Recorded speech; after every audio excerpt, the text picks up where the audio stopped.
Well, again, it is my real honor to welcome Michelle Icard to be with us this morning. Michelle, thank you for being here with us. Thanks for having me.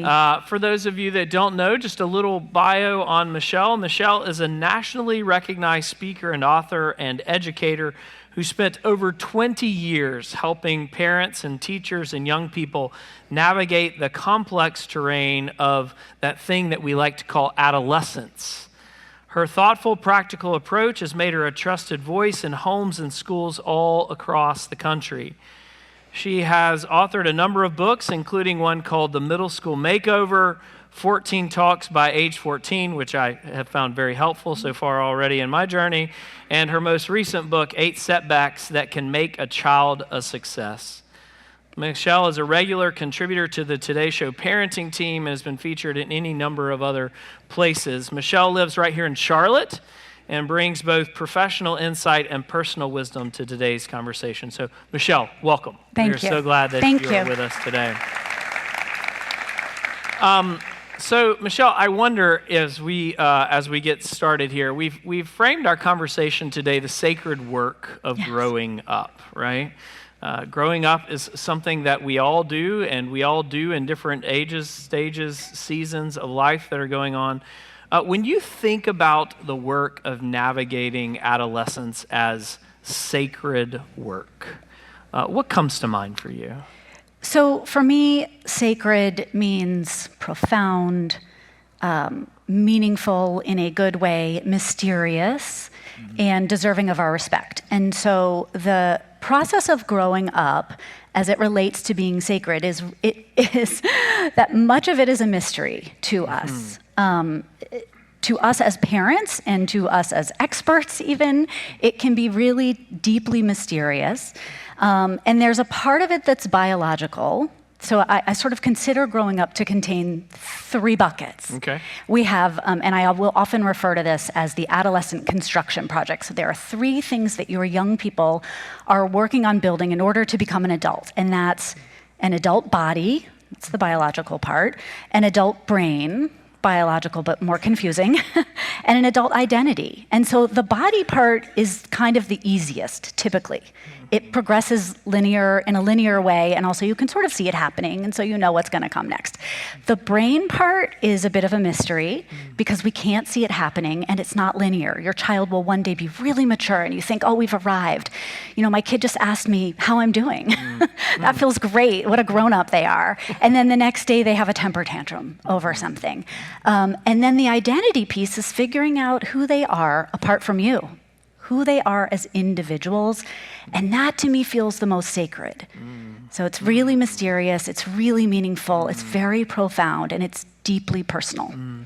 It strikes me that that this work of differentiation is a work that we're all doing all the time. Yes. Right? Even as we get older and we have parents that are aging, or the whole journey through, we're kind of doing this. What makes the journey of understanding the difference between you and me and me and you and me and others, what makes that so much more nuanced in adolescence? I mean, I like the 3 buckets, but why does adolescence such a critical time for this? Well, prior to adolescence, adults make the meaningful decisions regarding how their children perceive themselves. So think of the things that you do as an adult that are sort of your markers of identity. How you dress, how you present yourself to the world, who you're friends with, what your values are, how you spend your free time. Those are, I'm a pickleball player, or I'm a, music fanatic, or whatever it may be. Those are components of your identity, and we choose those for our kids until they hit adolescence and they want to start picking for themselves. And it can feel like a rejection, and it can feel rebellious, and it can leave us confused or hurt, but kids need to start deciding, who do I want to be friends with? Because it's a real reflection of who I am. And I'm a big fan of metaphors. I call this process bellying up to the buffet. Kids need to, at a certain point, try a little bit of everything to figure out who they are. And if you took a kid to a real buffet and said, there are some amazing things here that you've never tried and you might love, but if you put something on your plate, you have to eat all of it, they're not going to really try. So we have to give kids the opportunity to try a lot of new things on in early adolescence, and that can feel very uncomfortable. It also means we have to let them quit a lot of things to make room for trying more. All right, so you just totally blew my mind. I'm going to be honest with everybody. I grew up in a house where if you put it on your plate, you ate it all. Anybody else? Yeah? Okay, so now I'm doing a little bit of my own work here all of a sudden, right? But letting kids, and sometimes even letting adults, choose is hard. It's hard. It means relinquishing control. And that is the hardest part of being a parent. And if you have any kind of hesitation about giving up control, I mean, talk about having some faith, you really have to have faith that your ability to give up control is good for your child and is not going to put your child at higher risk, is not going to damage your kid in the long run, but is the key to helping your kid figure out who they are and grow up with a sense of independence and a sense of connection to you. So this journey that we make with our kids and that some people are making with grandkids and with others, it doesn't happen in a vacuum.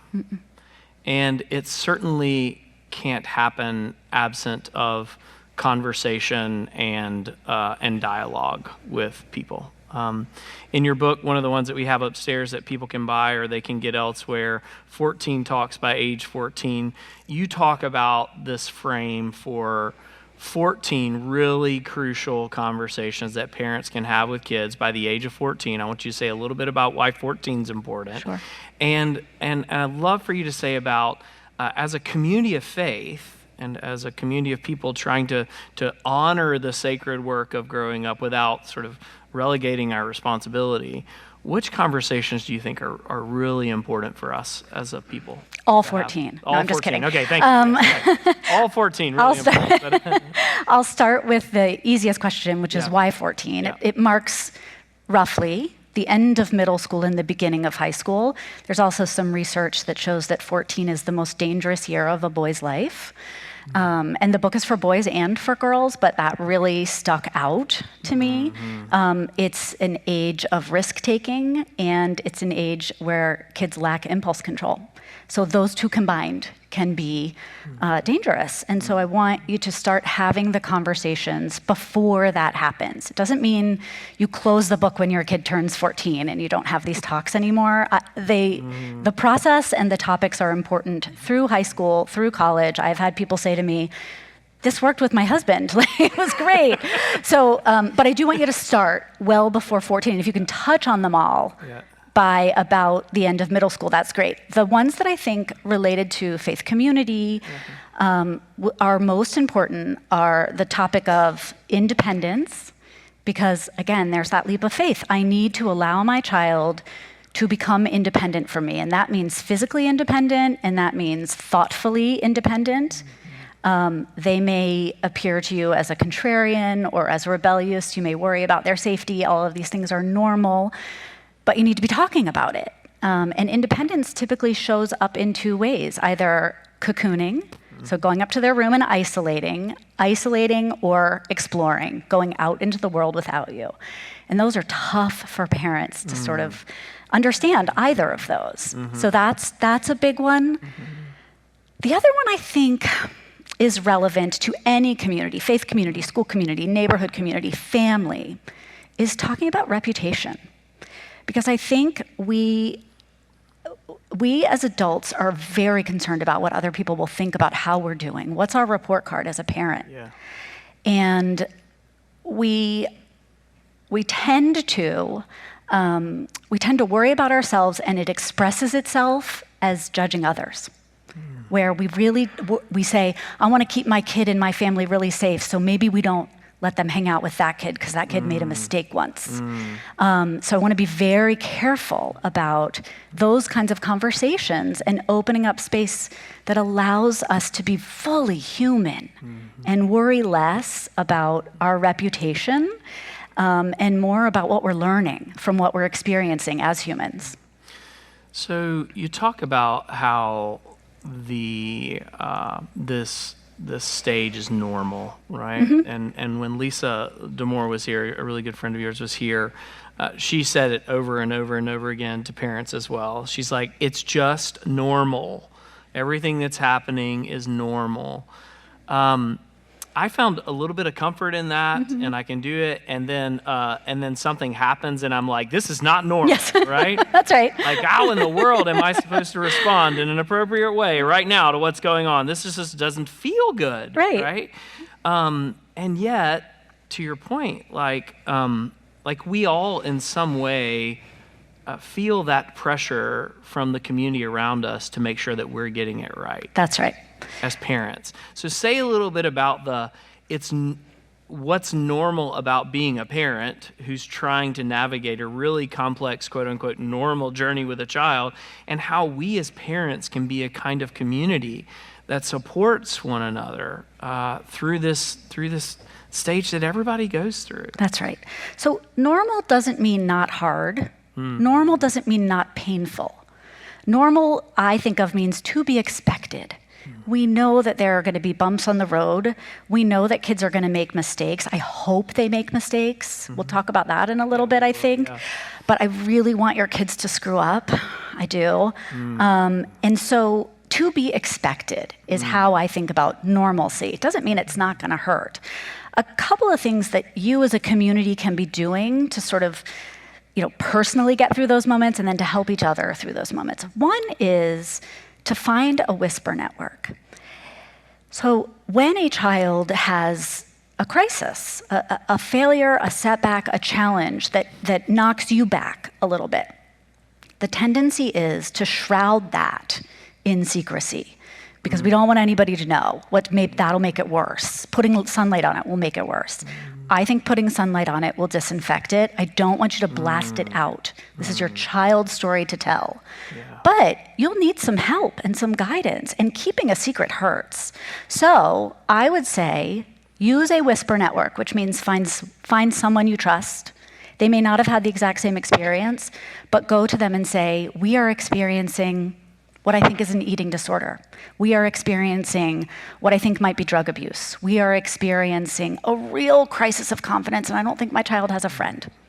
Whatever it might be that is so painful that you're guarding, tell one person who you trust and ask them, do you know someone I can talk to?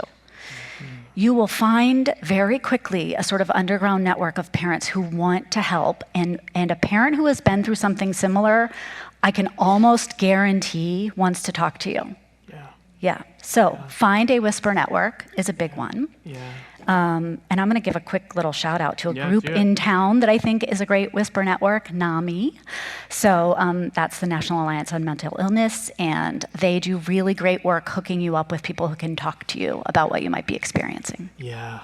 And I'll just name like one of the hopes of this first and next conversations that I think we're going to be able to have is that we can continue to be intentional. I know Elizabeth Walker, our associate for Children, Youth, Family Ministries, is wanting to be really intentional about figuring out ways to create small groups and small networks for all of our families to be able to cultivate relationships through the varying ages and stages of life. And in partnership with our Center for Wellbeing and Care, I believe that we can continue to figure out ways to have these kind of whisper networks that are out in the community, but there's so much wisdom that exists in this room and in all the rooms that are Christ Church already. And so I love this image of knowing that you can make a small call and that whether we like to believe it or not, there are probably people just around the corner already saved in your phone that you're already on text groups with that you would never imagine, who have already gone through the hard things that you're going through and worse, but you may not even be aware of it. That's right. And that's that sort of taking the veil off, putting things into just enough daylight to be able to walk the sacred journey of growing up together, because it's not sacred. Now I don't want to go to preaching, but I can get close. It's not sacred because it's separate. Okay? Sometimes we think about holy things as being those things that are over there, shrouded, kind of hidden. Maybe it has a little candle flickering next to it. That's kind of how we think about sacred. things become holy because they become practiced. And I think the holy work that you're talking about is the holy work of being in community that brings this stuff out, of having the conversations that allow it to just be normalized and can allow us to navigate the stuff that we're facing. That was so cool what you just said, because they are practiced, and ritualizing Yes. is a big component of that, and it's a big component of growing up. We had a lot of rituals for our children growing up. And so that's already embedded in what you're doing, and we need to embed this piece of it, of understanding and accepting that failure and setbacks are part of this process, will be embedded in it, and that there are ways to ritualize them and to get through them, and talking with someone is a big part of that. Yeah. So Alice DeVries, our youth minister here on staff, has a line where she is always talking to parents and teens about just being better listeners and not just advice givers. She preaches over and over and over again and says it all the time.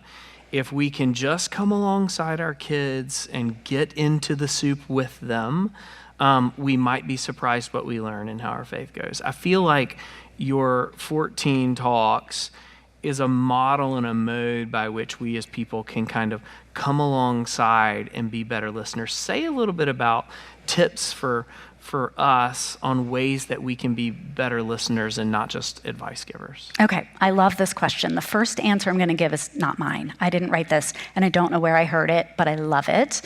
And it's the idea that to be a good listener, you are listening with the intention or the openness that you will be changed hearing what you hear. You're not listening just to take it in and shoot back. I heard you say this, let me tell you what's wrong about that. You are listening very much with an open mind and an open heart, saying, I'm going to listen to you, believing I might be changed by what you say. I think that's really important as a listener. The methodology in 14 Talks that I created and recommend is called the brief model. It's 5 steps. I'm not going to go through it right now because it's too long. But you go through 5 steps of sort of gently getting into a conversation with a child at an age when conversation is the first thing that gets sacrificed in your relationship. Communication is what ties groups together. So when your child becomes an adolescent and they realize they need to pull away from you and figure out who they are independent of you, they sacrifice conversation. It's one of the first things to go. So the process in the book talks you through sort of re-engineering how you talk to your kids. And a big part of that is listening with curiosity, listening with the sort of intention that you might be changed, and giving your kids some authority in the conversation, or at least over the subject matter. A great example of this is someone I follow online. It's the gamer educator. If you have kids who are into games and you are not sure how to talk to them about their online presence and activity, and you can't get them to pull off of a game when it's time, the gamer educator is brilliant. And one of the things that they do is they have you ask questions that are pretty specific. So instead of just, I've seen you on that forever, how long have you been on that game? Is not a great conversation starter. But what are you trying to achieve on this level? And how will you know what to do once you get past this level? Is a great way to engage your kid and get you into a conversation that can be really meaningful about a topic that's pretty thorny in most houses. I don't know about any of the other parents in the room, but the idea of being changed by a conversation with my 12-year-old is kind of frightening. Yeah. Why? Anybody? Right? You're entering into a conversation. I say that with all due respect to the 12-year-olds in the room. My son may be in here, I'm not sure. But the idea that somehow, at times, right, it means being radically open to the reality that I have something to learn here. And it doesn't mean your child's going to convince you they should be on video games for 8 hours a day. Right. It's not that. You're not open to that. Yeah. But you might be surprised at what they enjoy about their video game and the meaning that game brings to their life and their experience.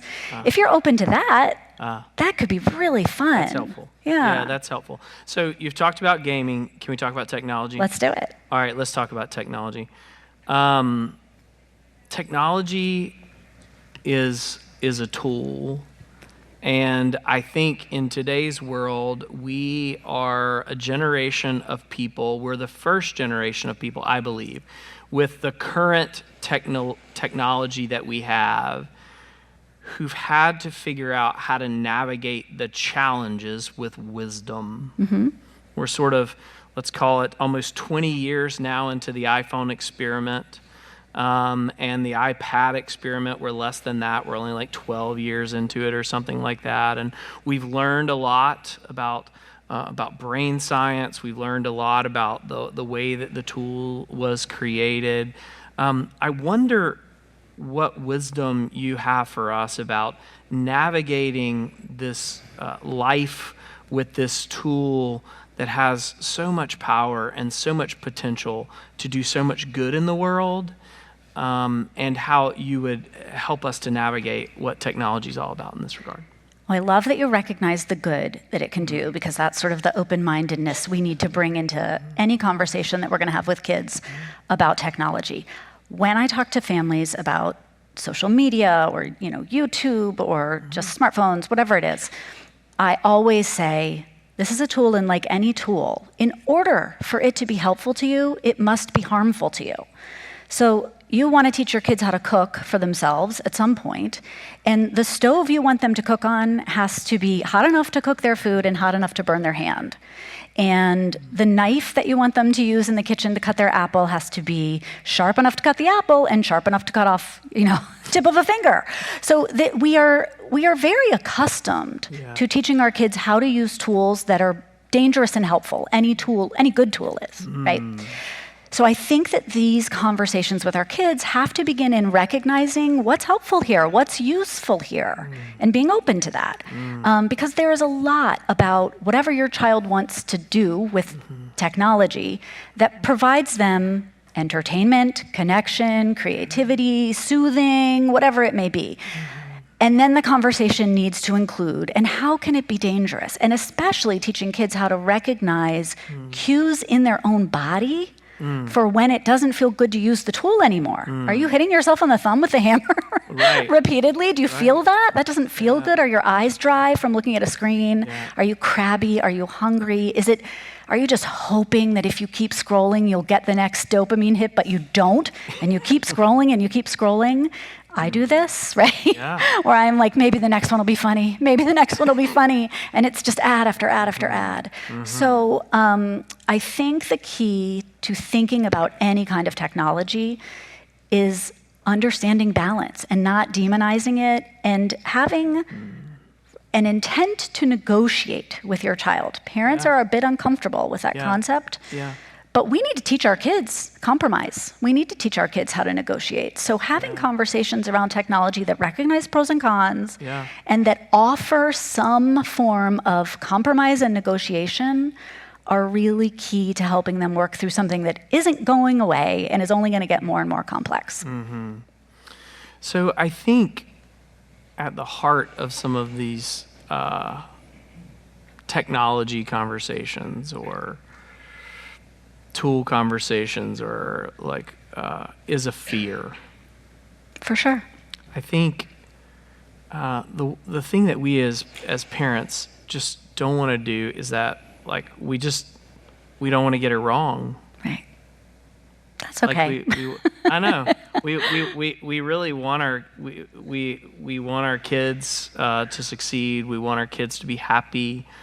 And with some of these big things like technology, or allowing risk, or allowing failure, is a challenge, because ultimately we want to be faithful and do the best we can to parent, right, and to walk along. Talk about why you think that failure is okay and part of the sacred journey, and how we can navigate that sort of sense of fear that we might have in that journey. from a parent's perspective, I'll begin by saying, you're going to mess up.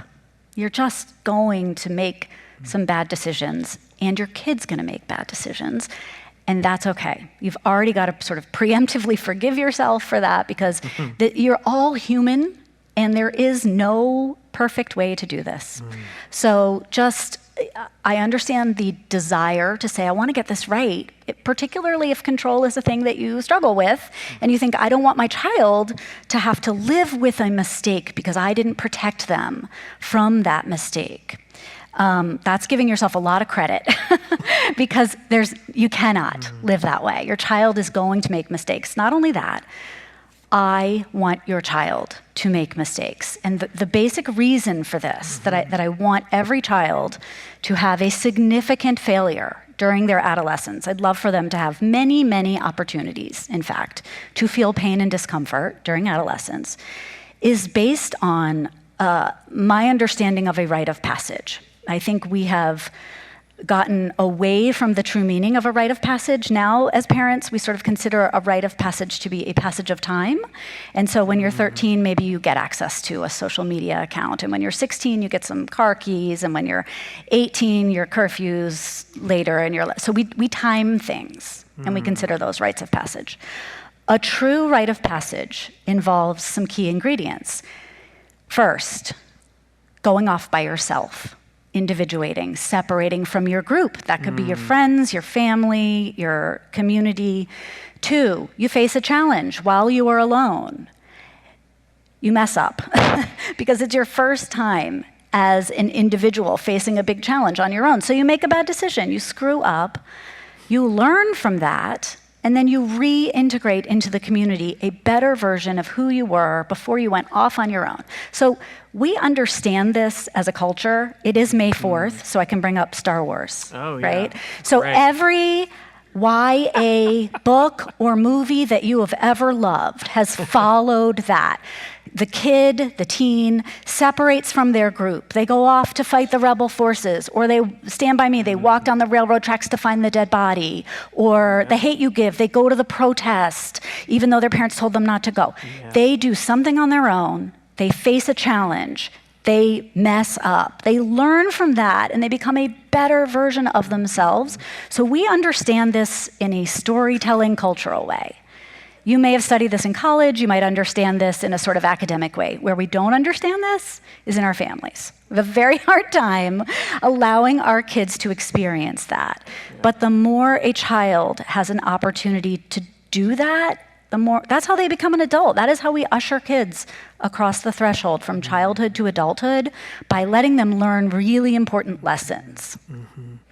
You know, the church has any number, you're helping me, because the church has any number of things that we would call rites of passage that we seek to hold out and to model as opportunities. Confirmation is one of those rites of passage that takes place in 8th grade. And what I think is helpful for me to sort of name here is that whenever we have 8th graders who enter into that journey, for us as clergy and leaders of the confirmation journey, it's never a given that the 8th grader is going to get confirmed. Yeah. But for every family that puts their child in a confirmation class, it's a given. My child is going to get confirmed, right? That's the journey. Right. But what strikes me about the way that we approach that is that what we know is that confirmation is a mature public affirmation of faith. And so that journey that each 8th grader here that we do here has to be able to make is the journey of being able to say, this is mine now. Like, you made promises, you did well in getting me here, and now I wanna make this. How can we as a community, and how can we as families create an environment or a family within which when those setbacks happen, we can empower our adolescents to say, without shame, this is what happened, and this is mine now. Like, this is part of my story now. This is part of who I am now. Yeah. I have a 3-step process for this. believe it or not. So, when a child experiences a setback or a failure of any kind, there are 3 steps that I want you to imagine that will help them learn from that experience instead of getting stuck there in the muck. So the first is, it's called contain, resolve, evolve. So contain, I want you to imagine this like you're watching a tennis game.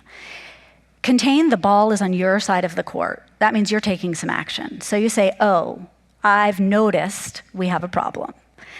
And containment could be marking it, just saying it, or it could be actually containing the child. If your child is doing something that is dangerous to themselves or to others, then you might have to say, hey, your world's gotten really big really fast, and we're gonna shrink it down a little bit and spend this weekend together at home figuring out what our next move is. Or it may just be saying, I've noticed you seem very unhappy recently. So it could be, either of those. That's your job, to contain it, to mark it, and to say, here's a problem. Then the ball bounces to your child's side of the court. Your child then needs to take any action, one action, to help themselves feel a little bit better during this crisis. There's a lot of research. There's 5 decades worth of research done by Marty Seligman on our human response to pain and discomfort. And what he learned through his research is that our default response to pain and discomfort is to bear it, unless we learn very quickly that we can do one thing to ease our pain. And so, can I very quickly explain this? Yeah. I'm not going to go into great detail, but there was a study that he did with college students, and he put them all in one by one into a room.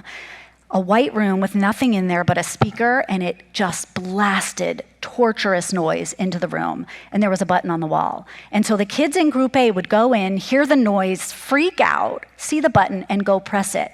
And when they pressed it 4 times, the noise would stop. And then the kids in group B were put into an exactly the same room, a replica, that had the same horrible noise, the same button on the wall.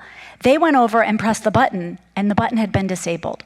So nothing happened, and they just crouched down, each kid, and covered their ears. The second part of the experiment, the kids in group A are put into a new room with a different noise, and instead of a button, there's a lever. So the kids in group A who had success, the 4th time they hit the button, the noise stopped. They immediately clocked that lever, went over to it, and started moving it. That I can do something to stop this pain. They learned very quickly. The kids in group B went into their room, which had a lever and a terrible noise, and this time the lever worked. And this time, no kid from group B went over to try the lever. They learned from that first experiment, nothing works. I might as well just sit down in a corner until someone comes and gets me out of here. I want your children to have endless opportunities before they leave your nest to experience incremental pain and discomfort. And I want you to contain that and say, hey, I think we have an issue here. I want them to learn how to press the button. So maybe they need to write an email to a teacher. Maybe they need to apologize to someone for what they did. Maybe they need to drink a glass of water and take a walk around the block to feel better. But it's not for you to fix. They have to learn how to press that button. So you don't do anything when they're doing resolve. And then evolve. The ball bounces back to your side of the court again. And this is probably the most important part. You don't keep talking about it. You say, that was a tough experience. You did something really good by apologizing or journaling or whatever it is. It doesn't have to be the right thing. It just needs to be something. You did something really good when you did that, and I'm not going to keep bringing it up. We can talk about it anytime you want, but I'm not going to keep pressing the bruise. And so onward. We're putting it in the rearview mirror. Good job. That's amazing. You have any number of networks of parents and families who join up for conversations online and who get together. What have you found in your journey, like in the Whisper Network, that families being able to talk and to share encouragement from working this kind of a process? What have you discovered in the community as people have done this about resilient families and about raising resilient kids? To me, the most beautiful thing that happens in a community when a child experiences a setback is when the parents move forward in support of that family without judgment. So I have a whole list of things in 8 Setbacks that parents have told me other families have done for them when they were in crisis, and they are the most simple things you could ever imagine. The simplest being saying to that family, we love your kid, and this could happen to anyone, and we're here for you. Because the thing that we worry about is isolation. Are people going to avoid my child now that they've experienced this? Are people going to whisper about us behind our back? Are people judging what we're doing here? So just saying to someone, we love you, we love your family, and this is something any family could go through, so we're just here with you, is huge. Along with all the stuff that Southerners tend to do, like dropping off food, like that's great, that's so good, but a real acknowledgement that there's no judgment happening is really helpful, because a family will presume that is what's going on. So saying it out loud is big. Even if it's not. Yeah, even if it's not, you will presume it's going on, even if it's not. That will be your fear. It strikes me that even this notion about the button or the lever, that's not just about individuals, that's also about entire family systems. Yes. It may be that any of us, in any of the homes that we grew up in, we learned that lesson as kids as well. And what I've discovered in my own life, and as I've walked this journey with good therapists and spiritual directors and with people who I know are a part of my Whisper network or that I can talk to, is that I had to unlearn. I had to unlearn for myself that certain buttons actually worked in terms of alleviating the pain or to making the noise quiet down in myself or in the rooms that I'm in. Because with all good intentions, our families did the best that they could with the tools and resources that they were given to walk that sort of journey with us. And yet, part of our sacred work of growing up is the work of doing our own work. That's so big. At growing up, so that we can evolve into the new kinds of spaces and places that we need to be in. Hooray for therapy, really, because I grew up in a household that was chaotic, and I learned from an early age that it was my job to manage other people's emotions. And as a mom and a wife, that was what I thought my job was, to make sure that everybody was okay. I really thought that was my job. And it took a therapist saying to me, like, everyone's allowed to be totally human, and all you need to do is ask them. First, say to them, I'm going to ask you how you are, and then I'm going to believe you. And if it's not true or if it changes, you can come back to me. But I really needed to say to my kids, if you tell me you're okay, I'm going to believe you're okay. And if you're not okay, come back and tell me. Yeah. But if I can't spend my life worrying that dad's big voice made you upset and you're in your room because you're mad at dad and dad's mad because you're not doing, I just was tying myself in knots over this. And a good therapist is the one who said, that's something you need to unlearn. That good coping skills serve us well for a while, and then they don't. Yeah. Yeah. One of the beautiful things about this conversation being in conversation with our creation of and implementation of the Center for Wellbeing and Care is just that ongoing sort of sense that we're all on this evolutionary well-being journey, and that oftentimes when we think we need to see a therapist, or oftentimes when we think it's good to have a conversation partner for something that's going on in our life, is when the moment of crisis is happening. Right. We wake up and we go like, I've got to figure out a way through this. I've got to get to the other side, and that is great. And there's a real opportunity for us to be preventative in our practice of well-being practices, such that when we get to the point that those things begin to creep in or to happen in our lives, we've already been on the journey of asking the hard questions that we need to be asking, because inevitably, for ourselves or for someone else, the wisdom that we may gain in the journey of making that journey is going to be beneficial. Or for someone else is key. Or for someone else is really, really key. Yeah, and especially I think for teens, if when they are in a crisis, they can be really reluctant to go talk to a counselor. And so if you can arrange for that relationship prior to anything derailing, it's so nice just to say, I just want you to have someone who knows you, so that when you do need to talk down the road, if you do, you already have this. I think that's huge. There was a book that came out a number of years ago called Sticky Faith, and I think we did a couple of faith forums on it. But one of the pieces of wisdom that it offers was that kids and teens who have the capacity to name 5 caring adults in their life. That's 5 people that they know if they have something that's going on in their life that's outside their mom, dad, grandparent, but they have 5 caring adults in their lives, have what the authors described as a stickier faith, a capacity to know that they had resilience and a network and a group of people with whom they could go to if they were having something that was going on in their life to make it through the journey that was next. Because ultimately it's great if we as parents have those kinds of relationships, but what we really want is for our kids and even ourselves to have the kinds of relationships with people that will allow us to make it through the next journey. And so one of the practices that we did out of that faith talk was to begin to sort of say, let's set ourselves to empowering our teens to be able to write down the on a sticky note or in a note card that they could keep, or something they could keep in their phone, like, here are the 5 people who I know that, if it hits the fan, or if I'm stuck, or if I need to talk, and if my parents I don't feel like they're listening, that they know and I know that I can reach out to in order to make it through the journey that we're happen to find ourselves in.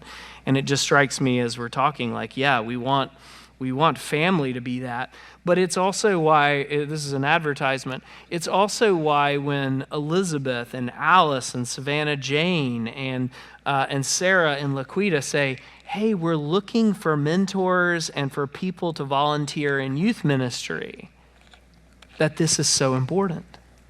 It's not really about needing warm bodies to play games. It's not really all just about sort of making sure that the food is there and that things are there. It's not even really about you having all the questions or all the answers to the great, questions of faith. What it's really about is about us being a community who's willing to show up at the various ages and stages of life together so that we might become one of those 5 core people in each other's lives, so that when the stuff happens, when the setbacks occur, we each know, guess what? I'm not alone. And someone was there for me. Or I knew they might be there for me if I was facing something that I didn't know just how to get through. I wonder, was there somebody like that you can think of when you went through the adolescent journey or the post-adolescent journey who was able to be there for you to help you through some of the setbacks that you faced in life? I spent a lot of time studying other families as a teen. I was like a little anthropologist because I wanted to figure out how they worked. Wow. And so friends' families for me became really important. Television was hugely important to me in figuring out how families worked. I watched sitcoms with families and I thought, oh, you sit down to dinner together. Okay. So you can go and talk to your parent about something that's embarrassing and they don't get upset. So I learned a lot from TV. And then I had really good teachers. I had very caring, very thoughtful teachers at my school. I grew up just outside of Boston. And I remember in particular, this is so minor, but I think about it all the time. Mr. Farber was my 9th grade English teacher, and he was a yeller. I mean, this was in the 80s when you could really yell at a class, and there was no consequence. He was a book thrower. He was just volatile. And I was scared of him. And we had to write something. It was the beginning of 9th grade, and it was the first thing that we had to write, and it was, a little biography. And I just made myself invisible in his class. It's all I could do. And he wrote on the first thing that I wrote, it came back with red marks all over, and I turned it over, and then I peeked, and it said, A-, you are a writer at the top. And I was like, my life turned, because I thought I had no idea who I was. I couldn't have been more lost as a kid. And when he said that to me, I thought, oh, I'm a thing. I have a thing. This is so cool. So I think being an adult who sees something in a kid and just making that statement is so powerful. The kid who's the class clown knows he's funny. You know, the girl who works really hard on how she presents herself knows she's pretty. But if you can find the thing, this is a little plug for our summer camps, which we're having one here. Yes, we are. We work really hard to find the thing in your middle schooler that they don't see yet and to say it out loud. And we are very afraid of labels as adults, but I think labels can be so inspirational. When that teacher said to me, "You're a writer," it changed my life. Say a brief thing about the 2 camps that we're offering. One of them here. Yes. We have a few spots left available in the one that we're offering here, but I know that there are a few other sites around the city of Charlotte where they're offering them. So say a little bit about the 2 different camps. Okay, so Athena's Path is our camp for girls going into or in middle school, and Hero's Pursuit is for boys. I wrote the curriculum 20 years ago. We've been having camps for that long here in Charlotte. What happens at camp is, based on the curriculum, your kid learns 2 lessons a day that are focused on navigating the social world of middle school. So maybe it's, how do you say something when you feel uncomfortable? How do you respond when a friendship makes you feel worse than it makes you feel good? How do you stick up for someone? All these things. And wedged in between that are loads of group activities and games. And for girls, it feels like a sleepover. A lot of times they come in their PJs and they bring a pillow. And for boys, it feels like gym class plus a lot of fun. And we work really hard. We have great high school interns who make sure that every kid feels like they are an important member of that community of kids. Yeah. And this summer, we are offering a Hero's Pursuit as one of them. We have a few spots left for the boys' camp, and we're really hopeful that in the years to come, we'll be able to offer one of the ones for girls as well. Amazing. So you said something just a moment ago, and the question popped into my mind. I don't even know if I have a good answer for it. You may not. Okay. So this may not be a good question. I love so the randomness. Okay, so, and maybe you all can think of your answer in your head as well. All right, so which sitcom most like your family? Which was most like my family? Yeah. When you think about your family and you think about the sitcom family, which family? The Simpsons was probably most like my family. Right. And the one that I wanted my family to be like, and this has not aged well at all, was The Cosby Show. Oh, yeah, not aged well. No, but that's the one at the time that I thought, oh, that's a great family. So I'm going to say, I'll tell you the first one that came to my mind. Okay. Are you ready? Yeah. Good Times. Oh, okay. Yeah. Y'all remember this show? Yeah. You remember? Okay, that was the first one that came to my mind. And then I thought I should probably say the Andy Griffith Show. Really? But no, The definitely Good Times. not it. Good Times was definitely loud, kind of fun, chaotic. The parents were... And a real community. The neighbor might come in and watch the kids for a while, it's just kind of how it was. Good times. This has been an extraordinary time, an extraordinary conversation. Thank you. I'm excited because this is not the last time that Michelle is going to be a voice for us in our community. We're exploring some possibilities for a family faith talk in the fall. We're exploring the possibilities of doing some monthly coffees with Michelle as a part of a Christchurch offering for parents, both at the CCK level and here at the adolescent level that would take place on a monthly basis. And there's any number of other partnerships that we're really looking forward to taking place. I wonder if you had one last parting piece of advice for us as a community of faith seeking to be that place where our kids can grow and learn and thrive. What's the last last little piece of advice. Well, it's going to be a metaphor. I love it. It's always a metaphor. Okay, this is how I like to think about parenting, and you can think about it as sort of a church community or a family community in your home. I call it being a greenhouse parent. And what I mean by that is that greenhouse keepers keep their greenhouse so perfect. The temperature is ideal for growing tender little plants. It is the most nurturing environment in the world.